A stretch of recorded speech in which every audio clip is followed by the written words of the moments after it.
This week we're going to discuss slavery in Latin America. And slavery had been present ever since early colonial times, and it's going to exist until the 19th century when it's finally abolished. And we're going to look specifically and focus on the countries that were true slave societies. And those include Brazil, Cuba, and Haiti. So before going any further, what I want to do here is I want to define exactly what a slave society is. A slave society is a society in which the institution of slavery stands at the center of the economy, political system, and social relations. Slaveholders make up the ruling class, and the master-slave relationship shapes all aspects of society and daily life. And this first bullet point you see on here is a main characteristic of slavery, and that is when you have chattel slavery. And chattel slavery is when human beings are considered the personal property of their owners. So the human beings there are bought and sold like a commodity. And another characteristic of a slave society is when the economy is dependent on slave labor. So in Brazil and Cuba, the sugar economy was dependent on slave labor. And the number of slaves are, sometimes reaching into the millions in a slave society. Another characteristic of a slave society is when slavery dominates social relations. This is when people think of themselves as first and foremost as whether they're enslaved, or they are free. And finally, one way to think about slavery in Latin America is to compare these slave societies to societies with slaves. They're different. So in a slave society, the number of slaves is much greater compared to a society with slaves. In a society with slaves, slavery is not at the center of social relations, and the number of slaves are many fewer. And societies with slaves would include many of the Spanish American countries, such as Mexico, Guatemala, which we'll read a little bit about this week, Peru, Colombia, we'll also read about. But for the sake of this lecture, we're really going to focus on the societies with slaves: Brazil, Cuba, and Haiti. Now let me discuss some of the general characteristics of slavery in Latin America. Between the 16th and 19th centuries, more than 12 million people from Africa were taken as slaves to the Americas. And it's estimated that between 1 and 2.5 million Africans died on the voyage to the Americas. Of course, the voyage was very brutal. It could last anywhere from between 1 to 6 months, depending on weather conditions and where exactly they were headed. Up to 600 slaves were forced into very tight spaces on the slave ships. Disease and starvation was really the primary cause of death on the slave ships. So about 10 million arrive in the Americas. And Brazil, as you can see from this map here, which really gives a lot of detail about where the slaves originated from in Africa and where they headed to in the Americas. Brazil received about 40% of all Africans in the slave trade. And that's somewhere between 4 and 5 million people who would be forcibly transferred to Brazil. So Brazil is really our classic slave society in Latin America. And in the beginning, it was the Portuguese who dominated the slave trade in the New World, particularly in the 16th and 17th centuries. For almost 200 years, the Portuguese had a near monopoly on the Atlantic slave trade.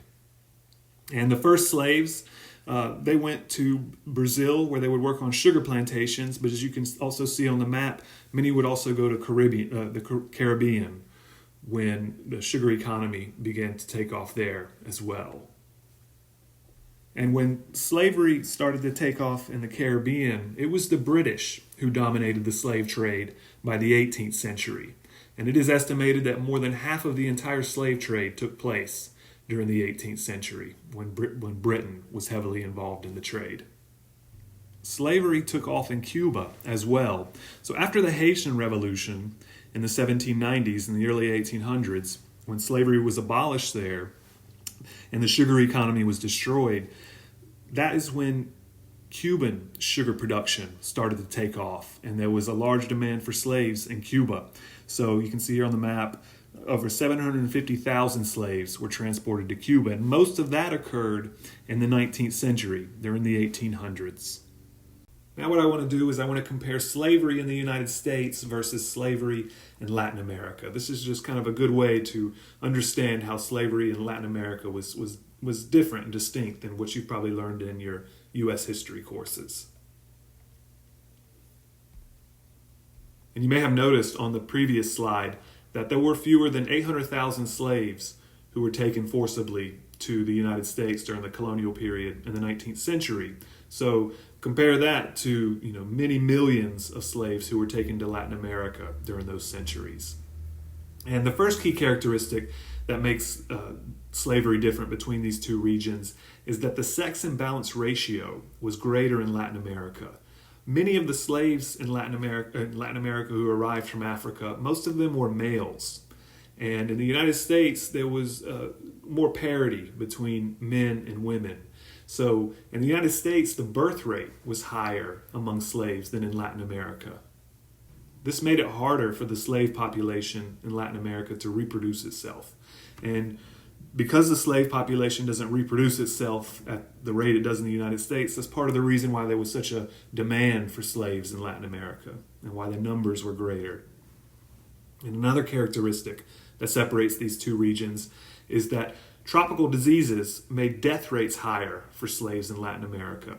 So not only was the birth rate lower in Latin America, but death rates were higher. And specifically, I'm referring to diseases such as malaria and yellow fever. Another key characteristic that separates the two regions is that manumission rates were higher in Latin America. So it was more common to set your slaves free in Latin America than it was in the United States. And that's because slaves enjoyed more rights in Latin America than they did in the United States. So in Latin America, slaves had the ability to own property, they could get married, and also slaves could purchase their freedom in Latin America. And purchasing one's freedom, in fact, was not that uncommon in Latin America. Often, slave masters, if they were on their deathbed, they might free their slaves. Or if they had a slave that was sick or wounded or elderly, or they might free them as well. Another difference between the two regions is that runaway slave communities were much more common in Latin America. And this is particularly the case in Brazil. And these communities, in English, they're called maroon communities. And in Spanish, they were called palenques. And in Portuguese, they're called quilombos. And particularly in Brazil, because Brazil, as we talked about in previous weeks, most of the population and colonization took place on the coastline. So the interior remained unsettled. And the Brazilian interior is huge. And that made it possible for many slaves to run away and to set up their own communities, their own quilombos. We'll read about a few of those runaway slave communities this week in our readings. Another characteristic of slavery in Latin America is that violent rebellion was much more common in Latin America than the United States. And this had to do with the fact that in many regions, the slaves far outnumbered the number of the free population and the whites. And also, many of these male slaves who were taken from Africa, many of them were warriors. So they had experience with arms, and they could remember a time when in fact they were free.